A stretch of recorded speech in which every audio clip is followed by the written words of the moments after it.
Recognize the gentleman from Isabela, Senator Raffy Tulfo. The gentleman from Isabela, Sen Raffy Tulfo, is recognized. Thank you, Mr. President. Mr. Senate President, thank you for your astute observation in the situation of our energy industry. When it was known by many that I was given the chairmanship of energy, I was inundated by complaints from many consumers of different electric companies from different provinces. I'm talking about not only by the hundreds, but by the thousands. And what are those complaints? Mostly the brownouts. But of course, the issue of lowering electric rates is very important, and I have to tackle that later on. But for now, it's about the brownouts. This has been lingering for a long time. In some provinces, it has been a decade-long problem that hasn't been addressed, and I don't know why. I don't know what the government agencies that regulate these electric companies are doing. Natutulog ba sila sa kangkungan? Nagtatanga-tangaan ba sila o talagang tanga sila? I'm sorry for the word.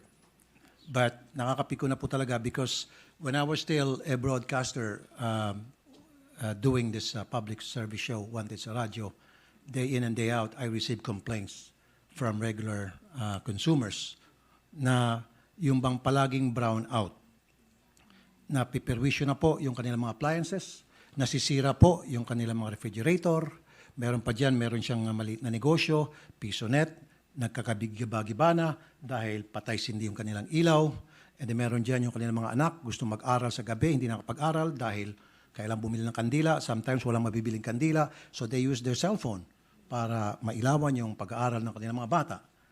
That should not happen anymore. And adding insult to injury, palagi na nga po nagba-brownout, there are some electric cooperatives na meron pong kapal na mukha na maniningil pa po ng mahal at nagbabanta pa kapag hindi nagbayad ng mahal na singil nila, puputulan po sila ng kuryente. And another insult to the consumers, there are some electric companies like Omerco, what's the name of that company, sa Ormeco, sa may Mindoro, hindi na po sila kapagbigay ng maayos na serbisyo sa kanilang bibigyan ng kuryente. Megana pa po silang humingi ng salary increase. When I say salary increase, I'm not talking about cents and pesos. I'm talking about hundreds of pesos. From 70,000, humingi silang increase, gawin silang 150,000 a month. Hindi ba kakapalan ng mukha yan? And isa pa, hindi na po silang kapagserbisyo dahil nagka-COVID for the past 2 years. And then come December, then humingi po sila ng bonus. 200% bonus. Napagbigyan. Ang tanong, anong ginagawa ng ERC, ng National Electrification Agency, na siya mga nag-regulate, nag-monitor nitong mga electric cooperative? What are they doing? Why they have approved these increases? Dahil ba sila ay talagang tamad lang?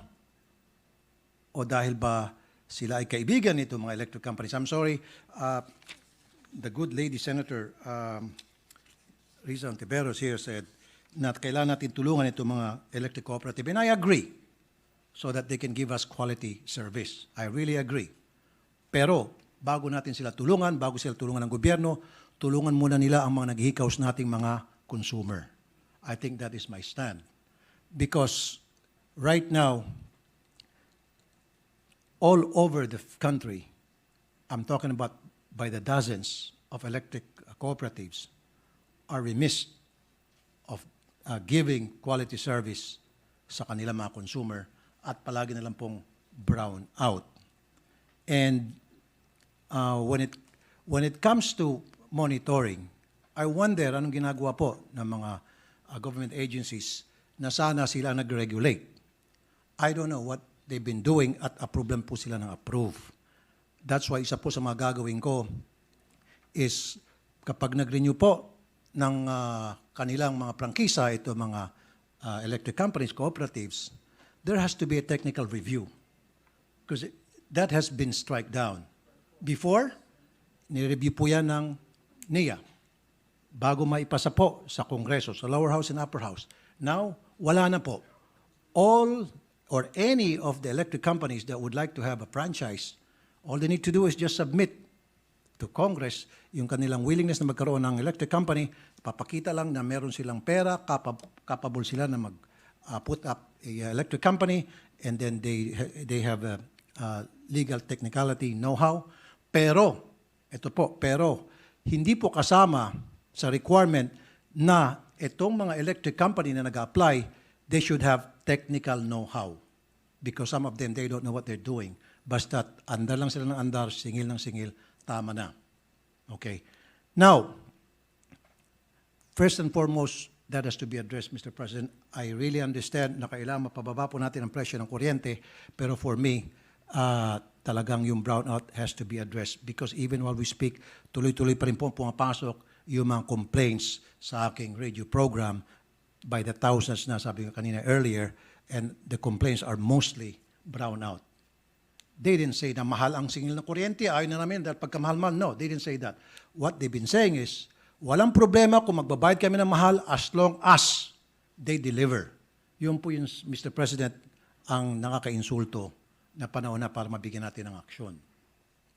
Now, doon naman po sa sinasabi ninyo na kailangan babaan po yung electricity rates.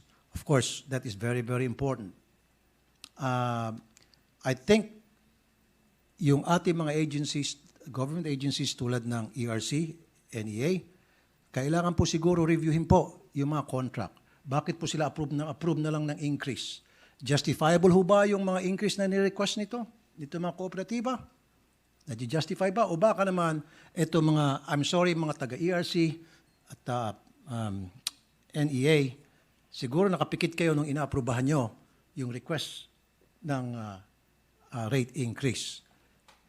Now, I think it's about time na kailangan ma-review po ang performance nitong mga kooperatiba, what have been they doing, what are they doing, and what has been done para ma-address yung mga problema, especially sa brownout. Kasi before we talk about them increasing, asking for increase, 18 pesos, may 19 pesos, dapat ma-address nila muna ang problema sa brownout. Mabalik po tayo dun sa, Mr. President, dun po sa Mindoro. Humingi po ng 900 million pesos subsidy ang kooperatiba from the national government. 900,000 pesos na manggagaling po sa gobyerno at yung pera ibibigay sa kanilang gobyerno manggagaling po sa consumer. So before na mabigyan sana yan sila ng ganong klaseng increase, maaprubahan. Pero while I am the committee chairman on energy, haharangin ko po yan. Walang increase na may bibigay o walang subsidy na may bibigay na by the millions, even by the billions sa mga kooperatiba nang hindi po sila talagang nagigisa muna and they have to justify kung talagang karapat-dapat na sila mabigyan ng increase. Now, Mr. President, Mr. Senate President, bilang pagtugon po sa inyo pong privilege speech, this is what I'm going to do. In support of your privilege speech, I have passed just this morning a resolution to investigate the electric cooperatives that pass on the costs to the consumers. I will make sure to hold liable all those in our government that approve without prior proper study to how it affects the consumers of electricity. I will schedule at the soonest possible time the hearing of this investigation in aid of legislation to make sure the Senate as a body addresses the need of the people. Maraming salamat po, Mr. Senate President.